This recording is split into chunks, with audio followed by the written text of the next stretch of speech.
नमस्कार, स्वागत आपका हरियाणा न्यूज़ 24 पर। मैं हूं प्रिंस लांबा, मेरे सहयोगी मानसुलमा के साथ। आज हम मौजूद हैं जिला महेंद्रगढ़ और ये सतनाली ब्लॉक है। सतनाली ब्लॉक के गांव नावा में सब पूरे ब्लॉक के जितने भी नए चुने गए नवनिर्वाचित सरपंच हैं, सभी की एक मीटिंग हुई है। क्या उद्देश्य है, क्या कुछ मांगे हैं, क्या कुछ सरकार से कहना चाहते हैं और क्या कुछ सरकार के सामने अपनी बातें रखना चाहते हैं, तमाम सरपंच प्रतिनिधि सभी हमारे साथ मौजूद हैं। सभी से बारी बारी बातचीत करेंगे किस विषय को लेकर, किस उद्देश्य को लेकर आज यह मीटिंग की गई है, क्या कारण रहा और क्या कुछ ये सोचते हैं, क्या कुछ ये चाहते हैं सरकार से। सभी बातों को लेकर सभी से बारी बारी बातचीत करेंगे। हमारे साथ समस्त सरपंच साहब जो पूरे ब्लॉक के नवनिर्वाचित सरपंच और प्रतिनिधि सभी हमारे साथ मौजूद हैं। जी, सबसे पहले गुरु जी आपका स्वागत है हरियाणा न्यूज़ 24। धन्यवाद। तो आज किस विषय को लेके यहाँ पे ये सभी सरपंचों की आज मीटिंग बुलाई गई? आज नवनिर्वाचित सरपंच का सभी का स्नेह मिलन समारोह था। सभी का एक दूसरे का परिचय हुआ, सभी को निर्वाचित होने पर उनको बधाई दी गई और गांव का समग्र विकास किस तरीके से हो इस पर विचार विमर्श किया गया। सरकार की 2-3 जो नीतियों को में बदलाव के लिए अपील की गई, मांग की गई। जैसे ई टेंडरिंग में 2 लाख रुपए तक का अधिकार सरपंच को दिया गया था। सरकार से मांग की गई कि उसे 20 लाख रुपए तक बढ़ाया जाए। उसके अतिरिक्त गांव की सफाई के लिए ब्लॉक स्तर पे, जिला स्तर पे, राज्य स्तर पे ठेके दे दिए जाते हैं। प्रति घर के हिसाब से कोई राशि आती है, जैसे 65 रुपये, 70 रुपये, 80 रुपये, और वो राशि किसी एक ठेकेदार को दे दी जाती है।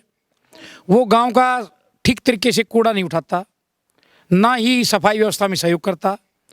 तो उस स्थिति में हमने ये भी मांग की है कि गांव की सफाई की व्यवस्था, वाहन लगाने की व्यवस्था, कर्मचारी लगाने की व्यवस्था, ये सरपंचों के अधिकार क्षेत्र में दी जाए ताकि गांव की सफाई सुचारू रूप से समय पे हो सके। तो ये तमाम मांगे हैं। सबसे पहले हम यही बातचीत करना चाहेंगे क्योंकि सरकार ने जो 20 लाख रुपए से 2 लाख रुपए राशि की गई है, जो सरपंच के कार्य क्षेत्र के अधीन आएगी, वो घटा दी गई है, जिसका पूरे हरियाणा में विरोध किया जा रहा है। और यहाँ पर भी पूरे ब्लॉक के सरपंच जितने भी सभी गांव के हैं, पूरे ब्लॉक से सरपंच आए हुए हैं, सभी ने इस चीज़ पे भी ऐतराज उठाया है कि इसको वापस 2 लाख से बढ़ाकर और 20 लाख किया जाए। और अनेक मांगे हैं जिनको लेकर कहते हैं कि वो सरपंच के कार्य क्षेत्र के अधीन दी जाएं।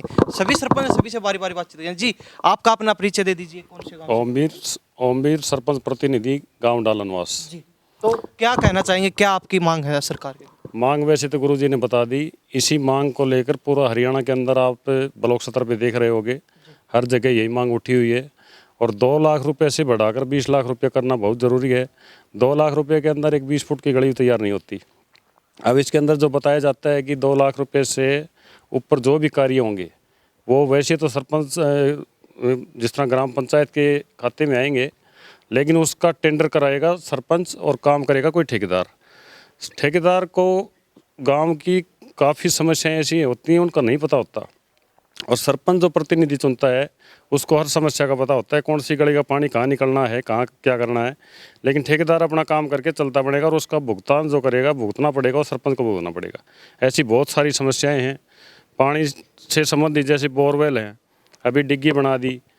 किसी गाँव में तो पैसा है पंचायत फंड में और काफ़ी गाँव में पंचायत फंड में पैसा नहीं है, सरकार ने पैसा बंद कर दिया। अब बोरिंग भी ख़राब होते हैं, उनकी मोटर भी ख़राब होती है, किसी की डोरी जलती है, कहीं पाइपलाइन ख़राब होती है, सरकार बजट देती नहीं, पंचायत में पैसे नहीं हैं, लोग सरपंच के कपड़े पाड़ते हैं, तो वो पैसा कैसे आएगा। ऐसी बहुत सी मांगे हैं, उसके लिए ये मीटिंग बुलाई गई। तो आज क्या कुछ फैसला लिया गया सभी सरपंचों ने मिलकर, किस प्रकार से क्या कुछ करेंगे आप आगे? अभी आगे अगली मीटिंग रखेंगे हम ब्लॉक के अंदर, उसके माध्यम से फिर आगे सरकार को भी, जितने भी हमारे संबंधित अधिकारी हैं उनसे भी मिलकर इस बारे में अवगत कराया जाएगा। जी, सरपंच साहब अपना परिचय दे दीजिए। मैं जी अनिल कुमार, सरपंच प्रतिनिधि, ग्राम जवाहर नगर। जी, हम यहाँ जो समस्याएं हैं पूरे प्रदेश की समस्याएं हैं, हमारे अकेले ब्लॉक की नहीं है। कि एक तो ये ई टेंडरिंग वाला मामला है। देखो, इतने छोटे जो अमाउंट होते हैं इससे सरपंच का काम अच्छी प्रकार से वो नहीं करवा सकता है। और भी कई समस्याएं थी, उनका हम समाधान करने के लिए यहाँ इकट्ठे हुए थे कि आपस में एक दूसरे से मिलकर गाँव की समस्याएँ हैं अलग अलग, उनको हम किस प्रकार से सुलझा सकते हैं। और सरकार जो पॉलिसियाँ जो लागू कर रखी हैं, हम आम जनता तक, आम नागरिक तक उसको कैसे पहुंचाएंगे, उसका भी विशेष किस प्रकार से देखभाल की जा सकती है, उसके लिए हम यहाँ इकट्ठे हुए हैं। और एक सफाई के लिए जो ब्लॉक स्तर ने एक कार्यक्रम चला रखा है कि एक ट्रैक्टर के द्वारा वही सफाई की जा रही है। वो देखो 2-2 3-3 दिन के अंदर ट्रैक्टर जाता है, उसका कोई विशेष लाभ नहीं है। और सरकार ने काफ़ी पैसा ठेकेदारों को दे रखा है, इसमें वहाँ 2-2 3-3 ट्रैक्टर चल सकते हैं और 2-3 या 4 कर्मचारी जो है उसके लिए लगाए जा सकते हैं, जिससे 2-3 आदमियों को रोजगार भी मिलेगा और गांव का फायदा भी होगा और सफाई व्यवस्था अच्छी प्रकार से भी रहेगी। इसलिए हम यहाँ इकट्ठे हुए। धन्यवाद। जी गोठवाल साहब, सबसे पहले आपने जो मांग उठाई, पूरे हरियाणा में इस चीज़ पे ऐतराज जताया जा रहा है कि सरकार ने जो सरपंचों के विकास कार्यों के लिए जो धनराशि दी जाती है उसको घटा दिया गया है। तो ये जो 2 लाख रुपए की धनराशि की गई है, हालांकि काम तो विकास कार्य तो होने हैं, वो टेंडरिंग के माध्यम से ठेकेदार करेंगे, तो इसमें सरपंचों को कहाँ समस्या आ रही है? इसमें सरपंचों को रियल में समस्या ये है कि काम करेगा ठेकेदार, उसका नफ़ा ले जाएगा ठेकेदार और नुकसान उठाएगा गांव का सरपंच। उसको समस्या पता थोड़ी है कि यहाँ पर कितना पानी भराव होगा, कितना ऊंचा उठाना है रोड, कितना नीचा उठाना। वो अपना काम करेगा, चलता बनेगा, उसका नुकसान उठाएगा गांव, पूरा गांव। तो सरकार से यही डिमांड की जाती है कि इस 2 लाख की राशि से बढ़ाकर 20 लाख तक की जाए, ताकि आने वाले समय में भी सारे सरपंच अपने काम करवा सकें अच्छी तरह से। तो जो विकास कार्य होना है वो तो सरपंच की देख रेख में ही होगा, तो अगर उसमें कुछ उतार चढ़ाव लगता है तो सरपंच उसी समय उसको ठीक भी करवा सकता है। उसमें फिर समस्या कहाँ आ रही है? मुख्य समस्या क्या है? मुख्य समस्या ये है कि वो सरपंच के अधिकार क्षेत्र में काम करवाना नहीं है, वो सिर्फ रुपए देने का है। सरपंच उसको रुपए देगा कि इतने लाख रुपए आए हैं आपके टेंडर के, ये ले जाओ और काम कराओ। वो सरपंच की सुनेगा नहीं, वो तो उसको रुपए मिलने हैं। ये सबसे बड़ी समस्या सरपंचों के सामने आ रही बड़ी समस्या है, सबसे बड़ी है। है। तो और इसी आपकी मांग है कि धनराशि को वापस 2 लाख से बढ़ा के 20 लाख किया जाए। हाँ, धनराशि को बढ़ाकर 20 लाख किया जाए। जी, अपना परिचय दे दीजिए और आप क्या कहना चाहेंगे इस बारे में? सरपंच सुरेती पिलानिया, राजेंद्र सिंह। ये जो बदलाव किया है ये निराधार गलत है, ये नहीं होना चाहिए। एक बाहर से ठेकेदार आएगा, उसको गांव के माहौल का, उस इलाके का, कहाँ ढलान है, कहाँ पानी निकलेगा, कहाँ भराई होगी, किसी चीज़ की जानकारी नहीं होती है। और काम वो कर रहा तो हम दिहाड़ी मजदूर नहीं है उसके पीछे खड़े हो जाएंगे जा करके। अगर ठेकेदार है तो या तो लोकली है तो उसको थोड़ा बहुत ज्ञान होगा, लेकिन ये पता नहीं कहाँ से ठेकेदार होगा। सरपंच के ऊपर जवाबदारी, कल खराब होगा तो ठेकेदार करेगा और नाम आएगा सरपंच का, तो बदनामी होगी तो हमारी होगी, काम करेगा कोई और। उस काम की गुणवत्ता को कौन देखेगा? वो भी तो होना चाहिए ना कि हमारे ऊपर डाल रहे हैं, या तो वो खुद रिस्पॉन्स हो, पैसा भी अपने पास रखे, फिर सरपंच पेमेंट क्यों करेगा? उस चीज़ का भी समाधान होना चाहिए। 2 लाख कर दिया उन्होंने, लेकिन पेमेंट करेगा सरपंच, खाते में पैसे आएंगे हमारे, तो वो गलत है।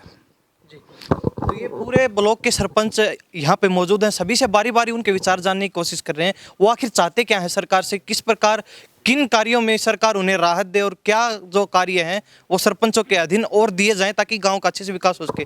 जी, आपने बताया 2 लाख रुपए से बढ़ा के 20 लाख किए जाए ताकि सरपंच अपना चाहे तो अपने हिसाब से उस कार्य को करवा सके। देखिए प्रिंस भाई, लोकतांत्रिक प्रणाली में केवल ब्यूरोक्रेसी और ब्यूरोक्रेटिक चैनल से ही जनहित के काम नहीं होते हैं। इसमें जो जनप्रतिनिधि जिनको लोग चुनते हैं, उन जनप्रतिनिधियों की जिम्मेदारी होती है, और वो जो जनप्रतिनिधि चुने जाते हैं वो इसीलिए जनता उनके ऊपर विश्वास व्यक्त करती है मत से, ताकि वो जो गांव और समाज के कल्याण के लिए जो पब्लिक की, जो सरकार की जो नीतियां हैं, उन नीतियों पे अमली जामा अच्छे से पहना सके। और हम इस प्रकार की जो ई टेंडरिंग प्रणाली करके इसको हम केवल और केवल ब्यूरोक्रेटिक चैनल तक सीमित कर रहे हैं। तो जो हमने चुने हुए प्रतिनिधि हैं, जो ये सतनाली खंड के 25 सरपंच यहाँ पे उपस्थित हैं, जितने भी उपस्थित हैं, उन लोगों की जो जिम्मेवारी बनती है, कहीं ना कहीं हम कह सकते हैं कि उनके पर कतरने के लिए सरकार ने इस तरीके की नीतियाँ, और इसको हम ब्यूरोक्रेसी में का जो इन्वॉल्वमेंट है वो ज़्यादा बढ़ा रहे हैं, ना कि। और होना क्या चाहिए, जब आप किसी भी लोकतांत्रिक प्रणाली में, किसी भी लोकतांत्रिक व्यवस्था में विश्वास रखते हैं, तो वहाँ पे आपको ज़्यादा से ज़्यादा जो निर्णय लेने वाली बॉडी एक अलग होती है, लेकिन आप जिस निर्णय लेने वाली बॉडी में जनता ने जिनके ऊपर विश्वास व्यक्त किया, उनका क्या योगदान रहेगा? उनके योगदान को या उनके जो अनुभव को हम कम आंक के देख रहे हैं। सरकार एक तरीके से अपने आप को पाक साफ करने के लिए और उन लोगों के ऊपर जो फैसले होंगे, नीतिगत फैसले होंगे, उनमें नीतिगत फैसलों में जनप्रतिनिधियों का तो कोई योगदान नहीं रहेगा। इस कड़ी में, इस एवज में यहाँ पे जो उपस्थित सभी सतनाली खंड के सरपंच हैं, उन्होंने सरकार के इस फैसले का विरोध किया है और ये मांग उठाई है कि इसको 2 लाख से 20 लाख किया जाए। सरकार अक्सर नियम बदलती रहती है, कानून बदलती रहती है अपने हिसाब से, तो आपको क्या लगता है उसमें जब भी सरपंचों को लेकर या फिर ग्राम पंचायत को लेकर अगर कोई कानून बदला दे तो सरपंचों की भागीदारी कितनी होनी चाहिए? सरकार का काम है कानून बनाना, सरकार कानून बनाएगी, और हम सब यहाँ पे जो जनप्रतिनिधि उपस्थित हैं उनका काम है हम उस कानून का सम्मान करें और सरकार का सहयोग करें। लेकिन सरकार कानून बनाती किसके लिए है? जो चुने हुए प्रतिनिधि हैं, जो जनता है। तो जो कानून बनाने वाले हैं वो भी तो चुने हुए प्रतिनिधि हैं। तो वो जो ग्रास रूट लेवल पे, जो ग्राम पंचायत के स्तर पे जो बदलाव किया जा रहा है, इसको क्यों ना हम उनके लेवल से करें। पहले यहाँ से इसको लागू करके, तो क्या इसका मतलब है? ग्रास रूट लेवल पे आप जो चुने हुए जनप्रतिनिधि है उनकी, उसको पावर नहीं कह सकते हम, वो लोगों का विश्वास है, उस विश्वास को बनाए रखने के लिए समाज के लिए ही तत्पर रहते हैं। और जब तक ग्राम पंचायत स्तर पे ग्रामीण भारत सशक्त नहीं होएगा तो तब तक हम कैसे एक अच्छे राष्ट्र के स्वप्न को साकार कर सकते हैं। जी जी, आप बता दीजिए, अपना परिचय दे दीजिए। पहला सरपंच बारड़ा। तो आज जो आपकी मांगे थी, आपने सभी ने मिलकर जो मांग पे फैसला लिया है, तो इसको लेकर क्या कहेंगे? फैसला सही लियो सी। तो आपको लगता है 2 लाख से बढ़ा के 20 लाख करनी चाहिए? हाँ 20 लाख करनी चाहिए, 2 लाख में तो कम नहीं चलेगा। तो ये महिला सरपंच भी हमारे साथ मौजूद हैं, क्योंकि सरकार ने 50% महिलाओं को ग्राम पंचायत में हिस्सेदारी दी है, तो महिलाओं की भी भागीदारी हर जगह होना आवश्यक है। इसी को देखते हुए सरकार ने इन्हें भागीदारी दी थी। सभी सरपंच महोदय हमारे साथ मौजूद हैं, सभी से बारी बारी बातचीत करेंगे और वो क्या चाहते हैं सरकार से। जी, कौन से गांव से, अपना परिचय दे दीजिए। ग्राम पंचायत पथरुआ से प्रिय मोहन। प्रिय मोहन जी जी, आप नवनिर्वाचित सरपंच हैं, पूरे गांव ने आप में आस्था जताई है, तो किस प्रकार देखते हैं आपकी जो मांगे हैं आज की? आज की मांगे, हमारे भाई साहब, जितने भी भाई साहब ने बोला है, हम इनके साथ हैं। जो भी इन्होंने फैसला किया है उनके हमारे बिल्कुल साथ रहेंगे। जी सर, थैंक यू। जी सरपंच साहब, अपना परिचय दे दीजिए। सरपंच श्यामपुरा विनोद कुमार। जी, आज आपकी मांगे थी, अगर मान लीजिए सरकार, आप पूरे हरियाणा में इस चीज़ का विरोध किया जा रहा है, तो अगर सरकार नहीं मानती है तो आगे की क्या आपकी प्रक्रिया रहेगी? आगे फिर करते रहेंगे हम, तो ये आगे बढ़ेंगे, मान लो जहाँ तक जाए वहीं जाएंगे हम। सरकार को पूरे मनाने की कोशिश करेंगे? हाँ जी, पूरे मनाने की कोशिश करेंगे ताकि गांव का विकास अच्छे हाँ से। जी, विकास हो सके। जी जी, अपना परिचय दे दीजिए। जी, ग्राम पंचायत नावा राजेंद्र प्रसाद सरपंच। किस प्रकार देखते हैं अपने विकास कार्य को लेकर? आप कहते हैं कि अगर धनराशि वापस 20 लाख नहीं की जाती तो गांव का विकास अच्छे से नहीं हो पाएगा, तो किस प्रकार देखते हैं इस चीज़ को? जी, 2 लाख में तो गांव को कुछ भी विकास कुछ भी नहीं होगा। कम से कम 20 लाख रुपया एक ग्रांट का हो, उस हिसाब से एक ग्रांट तो पूरी हो, एक गली तो पूरी हो, कहने का मतलब ये है। और एक गली भी पूरी ना होगी तो गांव वाले हमारे को क्या कहेंगे, ये बताओ।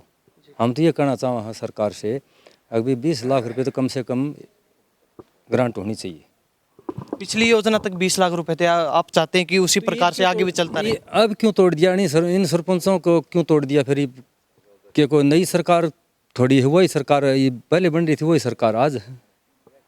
तो या ये जो नवनिर्वाचन सरपंच हुए हैं, इनको यह परेशानी क्यों आ गई?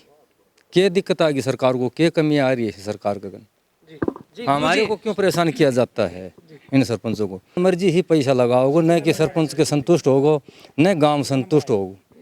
गांव वाले भी संतुष्ट को नहीं होंगे इसमें, तो सरपंच क्या करेगा? जी जी सरपंच साहब, सबके लिए। जी जी सरपंच साहब, अपना परिचय दे दीजिए। नंगला से वीर सिंह। मंगला से वीर सिंह। तो सरकार ने ये जो आपके लिए नया नियम लागू किया है, तो उससे पहले आपसे कोई सलाह वगैरह ली गई थी इस चीज़? नहीं सर, ऐसी कोई बात नहीं। इससे पहले भी सरकार रही है, उनने भी सरपंचों की लिमिट 20 लाख से ऊपर कर रखी थी। ये सरकार का पहला एक गलत रवैया है जो इसको मनमानी कर रही है, और इससे हम बिल्कुल खफा हैं, और इसके विरोध में हम जो भी प्रदर्शन धरना होगा हम करेंगे। सरकार को माननी पड़ेगी हमारी बातें। जी, अपना परिचय दे दीजिए। दिनेश कुमार, सरपंच टानी कुमारान। जी, तो आप सरकार का ये फैसला, इसके अलावा और सरकार से क्या कुछ मांग करना चाहेंगे? क्या कुछ चाहते हैं कि सरपंचों को ये पावर दी जाए या फिर ये कार्य होने चाहिए? जी, 2 लाख रुपए का जो ई टेंडरिंग वाला दिया है, उसके अंदर सरपंच कुछ नहीं कर पाएंगे। ठीक है, हमारे गांव का है, गंदे पानी का है। मान लो गांव वाले की यही समस्या है, गंदे पानी की। अब 2 लाख रुपए में तो एक बाल्टी भरकर भी नहीं गिरेगा कोई भी। ठीक है, तो ये सरपंचों को ये अधिकार देना चाहिए, जो पहले था 20 लाख का, तो वहीं का वहीं होना चाहिए। इसके लिए हम सतनाली खंड में एक बार दोबारा मीटिंग करेंगे और सरकार के खिलाफ वहीं, अगर सरकार ने ये मांगे हमारी पूरी नहीं की तो हम सरकार के खिलाफ जाएंगे। जी ठीक है। जी गुरुजी, एक बात और जानना चाहेंगे, क्योंकि अभी सभी सरपंच धीरे धीरे चार्ज ले रहे हैं। पूरे हरियाणा से अलग अलग जगह से हमें सूचनाएं मिल रही हैं कि पीछे के सरपंच लगा लें या फिर ग्राम पंचायत का कार्यकाल पूरा होने के बाद जो 2 से 2.5 साल अधिकारियों के पास चार्ज रहा है, उसमें काफ़ी ज़्यादा घोटाले हुए हैं। अनेक गांव से ये चीज़ें उठ के आ रही हैं, सामने आ रही हैं। हमने भी दिखाया है कई जगह जाके। तो इस बारे में क्या कहना चाहिए, क्योंकि अभी आपने भी चार्ज नहीं लिया है, अभी कई सरपंच ने ले लिया, तो उसको लेकर क्या कहना चाहेंगे, जो घोटाले आ रहे हैं उसको लेकर क्या कहेंगे? देखिए, सुनी सुनाई बात है, कहना उचित भी नहीं है। जब उसका अवलोकन किया जाएगा, चार्ज लिया जाएगा, तभी हम कोई बात है अपना वक्तव्य इस बारे में दे सकते हैं। बाकी ऐसी व्यवस्थाएं होनी नहीं चाहिए। जो ग्राउंड में काम हुए हैं तो उन्हीं के पैसे निकले होंगे, बाकी वो जांच पड़ताल करके चार्ज लिया जाएगा, तो उसमें हम अधिकारियों का और उनका कोऑपरेट करेंगे। हमें किसी को नीचा दिखाने का उद्देश्य नहीं है, हमें गांव का विकास करने का उद्देश्य है, और उस विकास की कड़ी में हमें कोई भी तरीके अपनाने पड़े हम निश्चित तौर पे अपनाएंगे और अपने गांव को आगे बढ़ाएंगे। जी, ये मांग पत्र है आपका, इसमें और क्या क्या मांगे आपने रखी हैं सर? ये सभी मांगे हमने जो बताई हैं वो सभी मांगे इसमें लिखी हुई हैं। जी, और क्या क्या, जैसे आपने 2 लाख वाला बताया, इसके अलावा और क्या सामूहिक मांग पे आज आपने निर्णय लिया कि ये होना चाहिए? एक तो हमने एसडीएम बैठाने का फैसला लिया है, सतनाली में एक दिन एसडीएम बैठाया जाए ब्लॉक में, और सतनाली को तहसील और उपमंडल का दर्जा दिया जाए आने वाले समय में। और एक नहरी पानी का मेन मुद्दा है, जो नहरी पानी सतनाली इलाके में नहीं आता है, जल स्तर बहुत ही नीचे गया हुआ है, उसको उठाने के लिए नहरी पानी जरूरी है लेना। तो आजकल ये घोटालों का मामला जो मैंने अभी चर्चा की, काफ़ी ज़ोरों शोरों पे है। मान लीजिए सेक्रेटरी और ज़्यादातर अधिकारियों का काफ़ी जगह नाम आ रहा है कि काफ़ी ज़्यादा गड़बड़ हुई है। अगर आपके सामने इस तरह का मामला था तो आप क्या कहेंगे, क्या चाहते हैं? देखिए, अभी ये सुनी सुनाई बातें, जैसा शास्त्री साहब ने बताया है, ये तो कागज़ कार्रवाई पूरी पड़ने के बाद ही पता चलेगा कि कहीं पर गलती है या नहीं। अभी ऐसे नहीं कर सकते। यही पूछ रहा हूँ आपसे कि अगर आपके सामने अगर ऐसी कोई चीज़ आती है तो आपका क्या कदम रहेगा, क्या आप चाहेंगे? उसको हम जहाँ तक ले जाना कोशिश होगी, आगे तक ले जाएंगे, उस मुकदमे को ले जाएंगे आगे तक। पीछे अगर कुछ भी गड़बड़ है तो जी, तो और क्या कहना चाहेंगे सरपंच साहब आप, और क्या मांग है आपकी सरकार से? इसके साथ साथ जैसे सफाई कर्मचारी हर गांव में लगे हुए हैं जी, लेकिन गांव बड़ा होने की वजह से कुछ तो सफाई कर्मचारी कम है, उनसे सही ढंग से सफाई नहीं होती। और अभी जैसे नए सरपंच बने हैं, इनसे पहले ब्लॉक स्तर पे हर गांव में कूड़ा उठाने के लिए ट्रैक्टरों की एक टेंडर मान लो आप पूरा हरियाणा के अंदर छोड़ा हुआ था, और वो अभी इन्होंने ख़त्म किया है। उसका हर पंचायत से पैसा निकलता चला है हर महीने। अब हमें फिर से पता चला है कि ये पूरा हरियाणा के अंदर दोबारा से फिर ये ठेका जो बोलते हैं टेंडर होंगे इसके। अगर वही टेंडर न करवा के ग्राम स्तर पे सरपंचों के माध्यम से ही उसी पैसे को दिया जाए या ग्राम पंचायत खुद करवाए तो बिल्कुल स्वच्छ रहेगा, गांव साफ सुथरा रहेगा। और अगर टेंडर होते हैं तो ट्रैक्टर वाला आता नहीं और गांव में कचरे के ढेर लगे रहते हैं। गांव में सफाई कर्मचारी कम होने की वजह से सफाई नहीं रह पाती, इसलिए हम इसके मुद्दे के साथ साथ इसको भी रखेंगे। जो ये ज़्यादा जो कूड़ो कर रहे हैं गांव में, ज़्यादा गंदगी रहे है, पानी की सफाई न होने के कारण गांव में सबसे ज़्यादा बीमारी, सबसे ज़्यादा ये डेंगू का रोग ये इसी कारण से आता है। जी जी, बड़ा हॉट मुद्दा है जी, तहसील के अंदर तहसीलदार का स्थायी नियुक्त न होना। ये बड़ी किसानों को परेशानी होती है, बार बार चक्कर लगाते हैं पर तहसीलदार स्थायी नहीं होता वहाँ पर। एडिशनल चार्ज का आता है, वो एक दिन बैठता है जी, वो भी नहीं बैठता सरकार से। तो हमारी सरकार से अपील है कि यहाँ पे स्थायी तहसीलदार की नियुक्ति की जाए, ताकि यहाँ के आम लोगों को, जमींदारों को किसी प्रकार की परेशानी का सामना ना करना पड़े। स्थायी जो अगर मतलब तहसीलदार ये यहाँ मतलब नहीं आवा है ना, इतने यो भी हफ्ता में 2 दिन तो ज़रूर आवे, ताकि उठे परेशानी बहुत रहे। हम जावा जो हमने भी लोग बहुत काफ़ी लोग जो कहा से भाई तुम करो, छोटे से कार्य के लिए बार बार चक्कर, बार नहीं, एक रजिस्ट्री के लिए मतलब कम से कम 10 बार जी, हमने देखे हैं।